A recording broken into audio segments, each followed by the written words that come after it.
Hi viewers. ఎప్పుడు లేనిది ఈరోజు ఎందుకు ఈవినింగ్ బాగా నిద్ర వచ్చేస్తుంది, పడుకుండిపోయాను. యాక్చువల్గా ఈవినింగ్ టైమ్స్ పడుకోకూడదు, బాగా టైడ్గా పడుకున్నా. బిఫోర్ దాట్ హరిహర వీరమల్లు థియేటర్లో సినిమా చూశాను. ఆ సినిమా చూస్తున్నంతసేపు నేను నిజంగా చరిత్ర పాఠాలు చదువుతున్నానా, నాకు కొంతమంది పండితులు చెప్పిన నిజాలని ఈరోజు సినిమాగా చూస్తున్నానా అన్న ఫీలింగే వచ్చింది. మీలో కొంతమంది నాకు తెలిసిన వాళ్ళు కూడా చెప్పింది విఎఫ్ఎక్స్ సెకండ్ హాఫ్లు వీక్ ఉన్నాయి అన్నారు. ఎక్కడైతే విఎఫ్ఎక్స్ తేడాగా ఉన్నాయో ముందు దాన్ని తీసి అవతల పడేశారు. నేను గతంలో మీకు చాలాసార్లు చెప్పాను, 10,000 ఒక పనులు చేసాం, 10,000 రకాల పనులు చేసాం. అందులో 9,999 బాగున్నా ఒకటి తేడాగా ఉన్నప్పుడు ఆ తేడాగా ఉన్న దాని గురించి అంతా మాట్లాడతారు. హరిహర వీరమల్లు సినిమాలో ఆ వీక్గా ఉన్న విఎఫ్ఎక్స్ ఆ కొన్ని సెకండ్లు ఏవైతున్నాయో దాని గురించి అంతా మాట్లాడారు తప్ప సినిమా అంతా అసలు ఎలా ఉంది, సినిమాలో అసలు ఏం చూపించారు, ఇది అసలు ఎవరైనా మాట్లాడారా? సినిమా చూసి వచ్చిన తర్వాత ఏంట్రా సమస్య అంటే, మరలా చెప్తున్నా, మన దేశంలో ఈ భారతదేశంలో ఈ గడ్డ మీద ఉన్నటువంటి వాళ్ళే పరదేశీయులకు కానీ ఇంకా వేరే వాళ్ళకి కానీ ఆయుధం. మనకి అతిపెద్ద ఓ రకం చెప్పాలంటే చేడుపురుగు అందామా చెదపురుగు అందామా, లేదన్నప్పుడు మనకు ఓ రకంగా వీళ్ళే అతిపెద్ద శత్రువులు అందామా. ఎందుకు ఈ మాట అంటున్నానంటే, హరిహర వీరమల్లు సినిమాలో ఎక్కడ కూడా ముస్లింలను కానీ, అంటే ఔరంగజేబు ఆ బ్యాచ్ని కానీ, డచ్ పాలకుడు ఉంటాడు, వాడి తరపున కొంతమంది మనుషులు ఉంటారు, అంటే క్రైస్తవులు, వారిని కానీ ఎక్కడ ఎవరిని తక్కువ చేయాలి అంటే ఏం చెప్తున్నానంటే, ముస్లింలను కానీ క్రైస్తవులను కానీ సినిమాలో ఎక్కడా తక్కువ చేయాలి. కేవలం మత మార్పిడులు చేస్తూ వ్యాపారం పేరుతో వచ్చి దోచుకోవాలనుకున్నటువంటి దానిని హైలైట్ చేశాడు. అండ్ అన్నిటికీ మించి మేం పాలకుడిగా ఉన్నాం, మేం చెప్పిన మతంలోకి మారాలి, పాములకు పాలు పెట్టేవాళ్ళు రాళ్లకు మొక్కేవాళ్ళు కాఫిర్లు అంటూ ఔరంగజేబు కాలంలో ఎంత దారుణంగా హింస పెట్టారు, ఎన్ని గుడులను ధ్వంసం చేశారు, ఏకంగా హిందువులు పూజించే దేవులను ఎలా ధ్వంసం చేశారు, విగ్రహాలను వచ్చేసి ఎలా కరిగించేశారు, అండ్ పూజారుల మీద రిమైనింగ్ వాళ్ళ మీద ఎలా దారుణంగా చంపారు ఏంటంటే సినిమాలో చూపించారు. అదే నిజం కూడా. కాంగ్రెస్ వాళ్ళు స్వతంత్రం వచ్చిన తర్వాత నుంచి వాళ్ళే పాలిస్తూ ఉండబట్టి ఇక వాళ్ళకుండే బ్యాచ్ ఎటు ఉండే ఉంటారు, పుస్తకాలు రాసేది వాళ్ళే, చరిత్రకారులు వాళ్ళే, పాలకులు వాళ్ళే. దాంతో చరిత్రలో ఉన్నదంతా ఎందుకు అబ్బాయి, మంచి ఉంటే ఆ మంచిని చూపండి అన్నారు. అలా ఔరంగజేబు టోపీలు కుట్టుకొని వచ్చిన డబ్బులతో బతికాడు. అవునరా, వాడు టోపీలు కుట్టుకుంటూ బతికితే ఇక్కడ హిందూ విగ్రహాలని నాశనం చేసింది ఎవడరా, హిందూ దేవులను ధ్వంసం చేసింది ఎవడరా, బలవంతంగా మత మార్పిడి చేసింది ఎవడరా? ఈరోజు ఈ వీడియో చూస్తున్న వారిలో, లేదు ఈ వీడియో చూడకపోయినా వారిలో కూడా అత్యధికులు మన భారతదేశంలో ఉన్నటువంటి వాళ్ళు మొత్తం 150 కోట్ల మంది జనాభా ఉంటే వీరిలో మహా అయితే నిజమైనటువంటి ముస్లింలు, నిజమైన క్రైస్తవులు మహా అయితే 1,00,000 లోపు కూడా ఉండరండి. నిజమైన వర్డ్ దాని అర్థం ఏంటంటే, ఈ దేశంలో కాకుండా వేరే దేశంలో ఉన్నటువంటి ఎవరు క్రైస్తవులు ఇక్కడికి వచ్చినారా అన్నప్పుడు ఇక్కడ వాళ్ళ మత మార్పిడి చేయటం అన్నట్టు. ఇక నిజమైన ముస్లింలు అంటే ఈ సౌదీ దేశాలలో, అరబ్ దేశాలలో ఉండి మన దేశానికి వలస అన్నట్టుగా వచ్చేసి ఇక్కడ వచ్చేసి మత మార్పులు చేసి ఈ మెయిన్ బ్యాచ్ ఫస్ట్ ఒరిజినల్గా ఉన్నటువంటి వాళ్ళ గురించి నేను అనేది.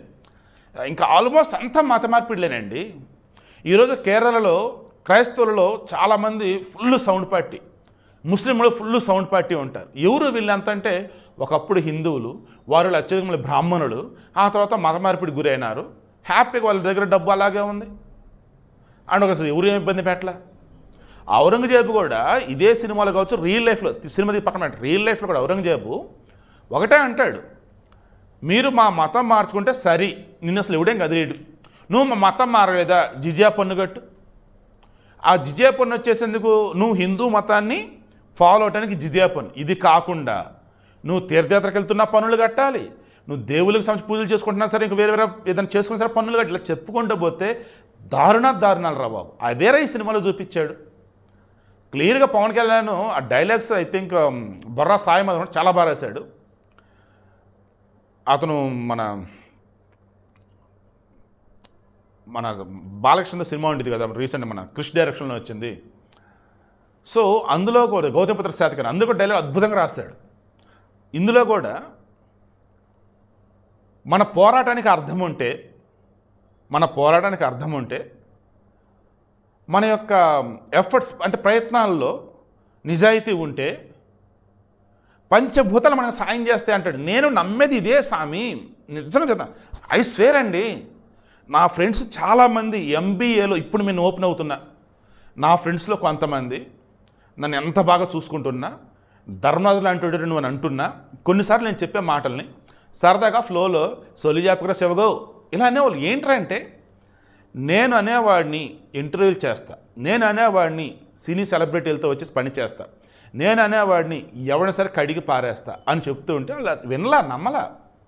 ఆ రోజు నేను ఒకటి నమ్మే, మా ఫ్రెండ్ ఇబ్రహీం నా డార్లింగ్, వాడు నమ్మాడు. ప్రసాద్ వాళ్ళు అంతే అనుకుంటారులే ప్రసాద్, నాకు తెలుసు నువ్వేంటో, నువ్వు సాధిస్తానే వాడాడు.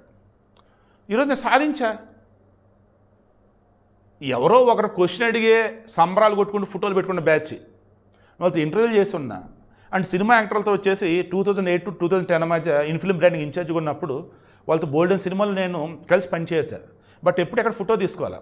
ఇప్పుడు కూడా ఈ యూట్యూబ్ ఛానల్ పెట్టాక కూడా నేను మీ అందరికి కూడా ఎందుకు క్లోజ్గా ఉంటాను, కామెంట్స్ రిప్లై ఇస్తూ ఉంటానంటే, ఎవరు ఎక్కువ కాదు, ఎవరైనా నెత్తిన పెట్టుకోవద్దు అన్న దానికోసం నేను రిప్లైస్ ఇస్తూ పోతుంటే కొంతమంది దాన్ని అలుసుగా తీసుకొని పిచ్చి పిచ్చి కామెంట్లు పెడుతూ వస్తున్నారు. అప్పుడు నాకు అనిపించింది, నిజమేరా బాబు, పొలిటీషియన్స్ సినిమా వాళ్ళు ఎవరైనా ఎక్కడ ఉంచాలో అక్కడ ఉంచుతారు, ఎందుకంటే ఇటువంటి మాటలు పడొద్దని. అయినా సరే నేనేమి ఇది కాను, రిప్లైస్ ఇస్తూనే ఉంటా, తేడా ఉంటే కామెంట్ డిలీట్ చేస్తూ పోతా. సో విషయం ఏంటి, ఇదంతా నేను చెప్తున్నాను. పవన్ కళ్యాణ్ కూడా ఈ సినిమాలో కూడా తన ఎఫర్ట్స్ ఏ రేంజ్లో పెట్టాడంటే, ధర్మం కోసం తన ఎఫర్ట్స్ మొత్తం పెట్టేశాడు. ఈవెన్ ఆ సినిమా తీసిన ఏం రత్నం కూడా అతను సినిమా మీద ఎవరైతే నెగిటివ్ కామెంట్లు చేస్తున్నారో, అంబటి రాంబాబు లాంటి ఓవరాక్షన్ చేస్తున్నారో వాళ్ళకి గట్టిగా కౌంటర్ ఇచ్చాడు. నేను ఎండింగ్లో పెడతాను, వీడియో చూడండి. సో అంతేమని నేను వీడియో పర్పస్ ఏంటో చెప్పనా, హరిహర వీరమల్లు సినిమాలో వాళ్ళు చూపించింది ఒకే ఒకటండి. ఈ నేల మీద 100 ఏళ్ళు కాదు 1000 ఏళ్ళుగా ఉంటూ ధర్మాన్ని కాపాడటం కోసం బ్రాహ్మణుల, వేరే వర్గం వల్ల, వేరే కులం వల్ల ఎవరైనా కానీ వీలైతే చనిపోయారు తప్ప, అంటే వీలైతే ఈజ్ నథింగ్ బట్ ప్రాణాలు కాపాడుకోవాలి. కాపాడుకునేం రైవుకి ఇప్పుడు ఇంకప్పుడు ఏం చేయాలి, వదిలేద్దాం, ప్రాణాలు వదిలేద్దాం అంతే తప్ప మన ధర్మాన్ని, మన సంస్కృతిని, మన పద్ధతులని వదిలేయొద్దు, మతం మార్చుకోవద్దు. ఇదేంటి, ఇదే ఈ సినిమాలో చూపించారండి. హైందవ ధర్మం గొప్పతనం చూపించాడు, సనాతన ధర్మం గొప్పతనం చెప్పాడు. 1000 ఏళ్ళుగా ఎంతోమంది ఇక్కడ మత మార్పిడులు చేసిన, 1000 ఏళ్ళుగా ఎంతోమంది ఇక్కడికి వచ్చేసి నానా రకాలుగా ఇది చేసుకుంటూ పోయినా, ఎక్కడైనా ఎవరినైనా సరే మనవాడు అనుకున్నాం తప్ప ఎవరన్నా వీడకొచ్చే పోరాని మనం అనలా. మన వాళ్ళని మత మార్పులకు గురి చేస్తే నువ్వు మతం మారెవరని చెప్పి దూరం పెట్టలా. ఈరోజు పవన్ కళ్యాణ్ కానీ నేను కానీ ఎప్పుడు చెప్పేది అదే, హిందువులైనా, ముస్లింలైనా, క్రైస్తవులైనా ఎవరైనా ఈ నేల మీద ఉంటూ ఉన్నారంటే వాళ్ళు భారతీయులే. ఇక ఈ సినిమాను చూపించింది కూడా ఔరంగజేబు యొక్క దురాగతాలు చూపించాడు తప్ప ముస్లిం తప్పు అవడాన్ని ఎక్కడ చూపించలేదే. అలాగే నేను కూడా ఎప్పుడైనా వీడియో ఇచ్చినప్పుడు కూడా ఆ ముస్లిం పాలకులు, ఆ ముస్లింలో కొంతమంది చేసే తప్పునెత్తి చూపాను తప్ప ముస్లిం ధరని అసలు ఏ రోజు అనలేదే. అలా ఇప్పుడు నన్నగా అసలు ఊరుకోను, కామెంట్లో తేడా పెట్టినా సరే నేను ఊరుకోను. అలాగే క్రైస్తవ విషయంలో కూడా ఇప్పటికీ చెప్తా, ఐ లవ్ జీసస్. అతను వచ్చేసి శాంతిని పంచాడు, అంటే శాంతిని బోధించాడు, పరుల్ని ఎలా ప్రేమించాలో చెప్పాడు. నేను అతన్ని ఇప్పటికీ ఒక దేవుని కుమారులాగా చూస్తా. మా నాన్న కూడా నాకు అదే చెప్పాడు, జీసస్ అంటే he just like our friend అమ్మా అన్నాడు. ఆయన ఇంగ్లీష్లో తెలుగులో చెప్పాడు, నాకు ఓ మంచి స్నేహితుడు అమ్మ నాకు ప్రభు అంటే అన్నాడు. 21 సార్లు అయ్యప్ప స్వామి మాలేసుకున్నాడు మా నాన్న. నేను గతంలో కూడా చెప్పే కదా మీకు, మాలలో ఉండి కూడా పైన నార్మల్ షర్ట్ వేసుకుని వెళ్తాడు. మా నాన్నకి సంతకం పెడుతుంది తప్ప ఏం రాదు, ఇంగ్లీష్ అసలు రాదు. కానీ ఇంగ్లీష్ ప్రేయర్కి వెళ్ళి కూర్చొని వస్తాడు. ఆ చర్చ్ పాస్ట్ కూడా మా నాన్నకి తెలుసు, ఈవెన్ ఆయనకి తెలుసు మా నాన్నకి ఇంగ్లీష్ రాదని. కానీ ఆయన కూడా ఏంటి, కొంతమంది పాస్టర్ చాలా ధర్మంగా, చాలా గొప్పగా ఉంటారు, అర్థం చేసుకున్నాడు. ఈయనకి ప్రభు మీద నమ్మకం ఉంది. ఆ వచ్చి కూర్చున్న కాసేపు ఒక ప్లెజెంట్ ఫీల్. సో అంతిమంగా నేను చెప్పేది ఒకటే అండి, మీ మతాలు ఏవైనా సరే పరమతాలని గౌరవించాలి, ఇతరులను గౌరవించాలి. హిందూ మతం చేసేది అదే, హిందువులు చేసేది అదే. అందుకే హ్యాపీ రంజాన్, హ్యాపీ క్రిస్మస్ అంటూ కుప్పలుగా హిందువులు ఫ్రెండ్సే విషెస్ చెప్తూ ఉంటారు, ఆ డ్రెస్సులు వేసుకుంటూ ఉంటారు. క్రైస్తవులు కానీ ముస్లింలు కానీ గుండెల మీద చేసుకొని చెప్పండి, మీలో ఎంతమంది హిందువుల పండుగలు విషెస్ పెడతారు? నా డార్లింగ్ మా ఇబ్బుగాడు వాడు నాకు పెడతాడు, నాకు అందుకు కూడా చాలా ఇష్టం. ఇంకొంతమంది ఫ్రెండ్స్ కూడా నేను అదే అంటాను, ఏమనంటే నిన్న అమరావతిలో నారా లోకేష్ ఇదే మాట చెప్పాడు. యాక్చువల్ సపరేట్ వీడియో తర్వాత ఇస్తా. మీరు నచ్చిన బట్టలు వేసుకోండి, మీకు నచ్చిన పద్ధతులు ఫాలో అవ్వండి, నచ్చిన భాష మాట్లాడుకోండి, మీకు నచ్చినట్టు ఉండండి, కానీ మమ్మల్ని గౌరవించండి, మాతో కలిసి సంతోషంగా జీవించండి, ఇలా ఉన్నవాళ్ళు ఎవరైనా ఏపీకి రండి పెట్టుబడులు పెట్టండి అన్నాడు. పవన్ కళ్యాణ్ అదే చెప్పాడే. ఇప్పుడు మీ మతాన్ని మేము ఎప్పుడు ఏమీ అనలా, మీ ధర్మాన్ని మేము ఎప్పుడు ఏమీ అనలా, మేము గౌరవిస్తాం. మా మతాన్ని మా మత విశ్వాసాలని మీరు తక్కువ చేస్తే ఊరుకోమన్నాడు. నేను అదే చెప్పా. ఈ సినిమాలో కూడా అదే చెప్పాడు. ఈ సినిమా అసలు ఎవరికి నచ్చలేదు, ఎందుకు నాకు అర్థం కావట్లే. పవన్ కళ్యాణ్ జనసేన అధినేత, సో అందుకని సినిమా బాగాలేదని చెప్దాం. సినిమాలో వచ్చేసి హిందువులను హైలైట్ చేశారు, సో అందుకని నచ్చలేదని చెప్దాం. సినిమా వచ్చేసి ఈ ఔరంగజేబు చాలా తప్పుగా చూపించాడు, ఔరంగజేబు ఆ రోజు హిందువులు ఎలా నరికడని మొత్తం చూపించారు. అమ్మ బాబోయ్, ఇప్పుడు మనకన్నా సినిమా బాగుందంటే పాపం ముస్లిం ఫ్రెండ్స్ బాధపడతారు, భయపడతారు, సో వద్దు బాలేదని చెప్దాం. ఇలానే కదరా బాబు మీరు ఫ్లాప్ అని చెప్పింది. సినిమా బ్రహ్మాండంగా ఉందిరా నాయన. అసలు కొన్ని డైలాగులు పేల్తాయి. అసలు ధర్మం అంటే భజన చేసేది కాదు, ధర్మం అంటే నిలబడేది, ధర్మం అంటే నిలబడాలి. ఆ పాప ఈ హరిహర వీరమల్లు ఔరంగజేబు యొక్క సైనికుల నుంచి అక్కడ ఉన్నవారిని కాపాడుతున్న మూమెంట్లో ఆ పాప అక్కడ ఉన్న జనానికి చెప్పింది, ఒక్కడ పోరాడుతున్నాడే, ఏం చేస్తున్నారా మీరంతా, మీరు కూడా కలిస్తేనే కదరా మనం గెలవగలం, నిలవగలం, మన ధర్మాన్ని కాపాడగలం చెప్పేసి ఆ పాప డైలాగులు చెప్పిస్తాడు. అప్పుడు అందరిలో చైతన్యం వచ్చేది. అంత అయిన తర్వాత ఆ పాప అడిగిద్ది, మీ పేరు ఏం పేరు అంటది. ఏమ్మా ఎందుకమ్మా అంటే ఆ పూజ పేరు ఏదో చెప్తుంది, అందులో సంకల్పంలో మీ పేరు చెప్పుకోవాలి కదా అని చెప్పేసి అంటది. అంటే దీని అర్థం ఏంటంటే ఎప్పుడు నేను నమ్మేది ఇదే. ఇవి నీ సినిమా కూడా చూపిస్తాడు. రాయిరా మీ దేవత, రాయిరా మీ దేవుడు, ఏం చేస్తున్నారా వాళ్ళు, మేము ఈ రకం మిమ్మల్ని చంపుతున్నాం పగలగొడుతున్నాం అంటే అప్పుడు పవన్ కళ్యాణ్ చెప్తాడు, ఎలా వచ్చేది ఏం చేస్తున్నారు, ఇదిగో రా వచ్చిందిరా వచ్చాను రా అంటాడు. నేను అదే చెప్తున్నా, మీలో చాలామంది చాలా ఆ కోపంలో వేరే పదాలు రాబోయని పిచ్చి పిచ్చి కామెంట్లు పెడుతూ ఉంటారు కదా కొంతమంది వేరే మతస్థులు. ఎదురుగుంటే మేబీ కొడతానేమో, కానీ ఏం చేద్దాం, వద్దు మనకి. గజ్జికొక్క గలీజ్ పని చేసినప్పుడు దాన్ని దూరంగా జరగాలి తప్ప అది ఏం చేయగలదు. పిచ్చుకొక్క అయితే కూడా చంపేయాలి అంతే. సో విషయం ఏంటి ఇప్పుడు నేను చెప్పేది, కొంతమంది ఆడంతమంది చచ్చారు, ఏడంతమంది చచ్చారు, మీ దేవుళ్ళు లేరా? కరోనా సమయంలో ఎంతమంది చచ్చారా మిగతా దేశాల్లో, ఏమయ్యాడు దేవుడు? అలాగే ఇక్కడ కూడా అంతెందుకు, పాలస్తీనా మొత్తం ముస్లిం దేశమేగా, మొత్తం ముస్లింలే కదా. ఈరోజు మృత్యు దెబ్బలా మారింది. ఈవెన్ దానికి చాలా చాలా బాధగా ఉంది. పాప మా పిల్లలు వాళ్ళంతా ఏమయ్యాడు మరి అల్లా అని అనగలనా? అనలేను. ఎందుకంటే అల్లా అయినా, జీసస్ అయినా, రాముడైనా, శివుడైనా, ఎవరైనా సరే మనుషులు అన్నవాళ్ళు, నేను ఇప్పటికీ దేవుడు ఒకళ్ళే నమ్ముతాను. నేను రకరకాల పేర్లు పెట్టుకుంటే రకరకాల మా పద్ధతులు, విశ్వాసాలు అంతే. సో దేవుడు అనేవాడు మనకి ఏం చెప్తాడంటే, ఏమిస్తాడంటే, నీ పనులన్నీ నువ్వు సవ్యంగా చేసుకుంటూ పోతే రిజల్ట్ అన్నది ఏదైతే ఉందో దానికి తగ్గట్టే వస్తుంది. నాకు మిగతా సంగతి తెలియదు బాబు, ఇదిగో మా దేవుడిని నమ్మితే నువ్వు స్వర్గానికి వస్తావు, ఇదిగో మా మతంలో ఉంటేనే నువ్వు స్వర్గానికి పోతావు, ఈ కబుర్లు ఎప్పుడు హిందూ మతం చెప్పలే. భగవద్గీతలో శ్రీకృష్ణ పరమాత్ముడు సాక్షాత్తు ఈ భూమి మీద ఉన్నటువంటి అన్ని మత గ్రంథాలలో దేవుడు చెప్పంగా దాని ఈరోజు అంతా ఫాలో అవుతుంది ఒక్క భగవద్గీతే.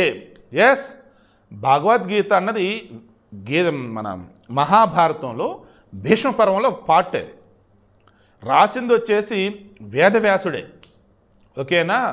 ఆయన తన శిష్యులకు చెప్పంగా ఆ తర్వాత ఈ వైశంపాయనుడు వచ్చేసి రిమైనింగ్ వాళ్ళకి చెప్తున్న మూమెంట్లు ఇది అంతా ఓకే మనకు తెలిసింది.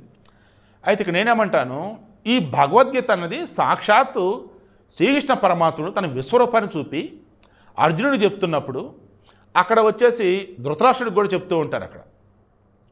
సో ఇదంతా ఇప్పుడు ఎందుకు చెప్తున్నాను నేను అంటే, అందులో క్లియర్గా సస్పెండ్ ఒకటే చెప్తాడు, నువ్వు ఏదైతే చేస్తావో దానికి తగ్గట్టుగానే నీకు ఫలితం అనేది ఉంటుంది. ఈ జన్మలో ఒకవేళ నువ్వు కనుక అది కనుక అనుభవించకపోతే మరో జన్మలో నువ్వు దాన్ని అనుభవిస్తావు. అది పాపమైనా పుణ్యమైనా మరల నువ్వు కేవలం నిమిత్త మాత్రుడివే, అంతా చేయించబడి నేనని చెప్తున్నాడు భగవంతుడు. అక్కడ కూడా మరల నిన్నే ఎందుకు ఎంచుకుంటాడు, నీకున్నటువంటి గుణగణాలను బట్టి. నీకున్న లక్షణాలను బట్టి, నీ యొక్క పూర్వజన్మలను బట్టి, ఇలా ప్రతిదీ కూడా నీకు దేవుడికి మధ్య ఉన్నది ఏదైతే ఉందో ప్రకృతితో ముడిపడి ఉంటుంది. నువ్వు చేసే పనులు ఏవైతే ఉన్నాయో దానిని బట్టి ఈ జన్మైనా మరు జన్మైనా సరే నీకు రాసి పెట్టుండేది.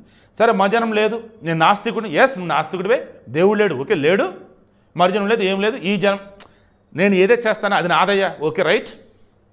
నువ్వు మంచి చేస్తే మంచి వచ్చిద్ది, నువ్వు మంచి ఉంటే 10 మంది నీకు మంచిగా ఉంటారు. ఇదే కదా భగవద్గీత కూడా చెప్పింది, నేను చెప్పేది కూడా అదే కదా. నేను మరలా చెప్తా, గుర్తుంచుకోండి, మీరు ఏ మతస్థులైనా సరే ఈ ప్రపంచంలో భగవద్గీత కన్నా గొప్పదైనటువంటి ఒక గ్రంథం, ఒక బుక్, ఒక పర్సనల్ డెవలప్మెంట్ లెసన్స్ చెప్పే ఇది ఏది లేదండి. అది ఒక్కసారి మీరు చదివి చూడండి, అసలు మీ లైఫ్ మారిపోయింది. అందుకే చాలా దేశాలు దాన్ని ఫాలో అవుతున్నాయి. మన దేశంలో కూడా ఈ భగవద్గీతకు సంబంధించి కొన్ని చాప్టర్స్ అనేవి కొన్ని పాఠాలు పెట్టినట్టు తెలిసింది. ఓవరాల్గా మన చిన్నప్పటి నుంచి కనుక ఇదే భగవద్గీత కనుక పెట్టినట్టయితే సబ్జెక్ట్ వైజ్ ఫస్ట్ క్లాసు ఎన్ని, సెకండ్ క్లాసు ఇన్ని అని చెప్పేసి అసలు ఈ దేశం అద్భుతంగా ఉండేద్దండి. నేను నిజంగా చెప్తున్నాను, 2-3 నిమిషాలు ఇద్దాం అనుకున్నా, బట్ చాలా రోజుల నుంచి మనసులో ఫీలింగ్స్ మొత్తం ఈ వీడియోలో పెట్టేశారు. మరలా చెప్తున్నా, సినిమా ఎక్స్ట్రాడినరీగా ఉంది. ఏదైతే విఎఫ్ఎక్స్ బాలేదని తీసి అవతల పడేశారు.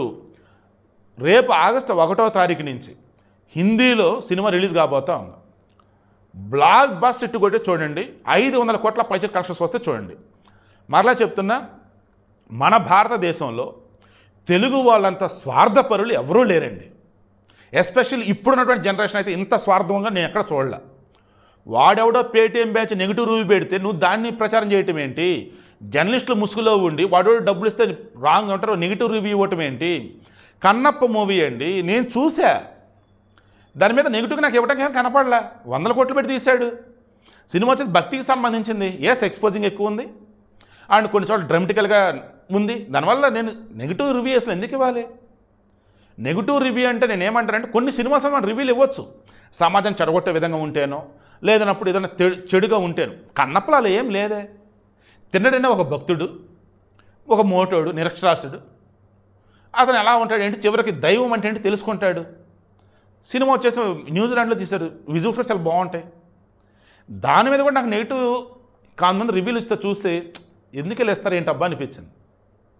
సో ఫైనల్ ఇప్పుడు నేను చెప్తున్నా కదా, సినిమా హరిహర వీరమణి నిజంగా చాలా బాగుంది. మీరు థియేటర్కి వెళ్ళి చూస్తే చాలా సంతోషం. అలా కాని పక్షంలో రేపు ఓటీటీలో వచ్చేవరకైనా ఆగండి, ఓకేనా? పైరసీ మాత్రం చూడకండి. మరలా చెప్తున్నా, ఏ రోజు కూడా ఈ భారతదేశంలో ఉన్నటువంటి ఏ పాలకుడు కూడా ఎప్పుడూ కూడా వేరే దేశాల మీద దాడి చేసే మతాలు మార్చలా. ఈ దేశంలో ఉన్నటువంటి వారిని కూడా అన్యాయంగా అకారణంగా ఇతరులను ఇబ్బంది పెట్టాలి. ఛత్రపతి మహారాజ్, శివాజీ మహారాజ్, ఆయన సైన్యంలో చాలామంది ముస్లిమ్స్ ఉంటారు, మీకు తెలుసా? ఎందుకంటే మరలా చెప్పిన, ఆ రోజు శివాజీ అయినా ఈరోజు పవన్ కళ్యాణ్ అయినా నేనైనా ముస్లిం మతోన్మాదానికి వ్యతిరేకం. ఆ మతోన్మాదం ఏంటి? అల్లా ఒక్కడే దేవుడు, అల్లాని నమ్మితేనే స్వర్గం అనేది వచ్చింది, అల్లాని నమ్మకపోతే కాఫిర్లే అంటారు. కాఫిర్లు కొట్టాలి, చంపాలి, ఇదే కదా. దానికి వ్యతిరేకం శివాజీ అయినా నేనైనా. ఔరంగజేబు కావచ్చు, మిగతా ఎవరైనా సరే చేసింది ఏంటిది? ఎన్ని హిందూ దేవాలయాలు ధ్వంసం చేశారు, ఎంతమంది హిందువులు నరికి చంపారు, ఎన్ని హిందూ మత గ్రంథాలను కాల్చేశారు, ఎన్ని హిందూ దేవుల యొక్క విగ్రహాలని కరిగించేశారు. ఇలా చెప్పుకుంటూ పోతే ఎన్నెన్ని ఘోరాలు, ఎన్నెన్ని దారుణాలండి. సో దయచేసి ఎప్పటికన్నా మారండి. ఇంకెప్పుడు కూడా హిందూ మత విశ్వాసాలు జోలికి వచ్చి వేలు పెట్టి వాసన చూస్తాలు, పిచ్చి పిచ్చిగా కోతలు కొట్టే కుయ్యకండి. ఆ రోజులు పోయినాయి, ఇప్పుడు అంతా ఏకమవుతున్నారు. మీరు గౌరవిస్తే గౌరవం అనేది ఉంటుంది, తేడా కనుక వాగితే దాని దగ్గర రిజల్ట్ అనేది ఉంటుంది. సో దట్టు మరలా చెప్తా, ఈ దేశంలో ముస్లింలైనా క్రైస్తవులైనా మిగతా మతస్థులు ఎవరైనా సరే వాళ్ళ తాత ముత్తాతల పూర్వీకులు ఎవరు ఒకప్పుడు అంతా హిందువులే. మిమ్మల్ని భయపెట్టి మతం మార్చారు. ఆ భయపెట్టి మతం మార్చిన తర్వాత అదే భయంతో బతికేస్తూ కొంతమంది ఉండిపోతే ఇంకొంతమంది నిజాలు తెలుసుకుని ఇప్పుడు మరలా హిందూ మతంలోకి వస్తున్నారు. ఇంకొంతమంది భయపెట్టి మతం మారినా ఆ మతంలో ఉన్న మంచిని తీసుకొని హ్యాపీగా బతికేస్తున్నారు. ఇంకొంత మాత్రం ఇప్పుడు భయపడుతూనే బతుకుతున్నారు, భయపడుతూనే బతుకుతున్నారు. దేవుడా నేను పాపిని అంటూ కొంతమంది, నేను మంచి చేయాల్సింది చేస్తున్నాను, నువ్వు ఇంకా చెప్పు, నేను ఏం చేయాలో చెప్పు, నాకు స్వర్గంలో కావాలి, 70 కనీలతో నువ్వు ఊరేగాలనుకుంటే కొంతమంది. ఆపేస్తాను వీడియో. ఏం రత్నం బాధని చివరిలో పెడతాం, ఒకసారి చూడండి. మరలా చెప్తున్నా, సినిమా చాలా చాలా బాగుందండి. ఆ డైలాగుల కోసం సినిమాకి వెళ్ళవచ్చు. ఇష్టమైన వాళ్ళు వస్తారు, ఇష్టమైన వాళ్ళు రారు బలవంతంగా.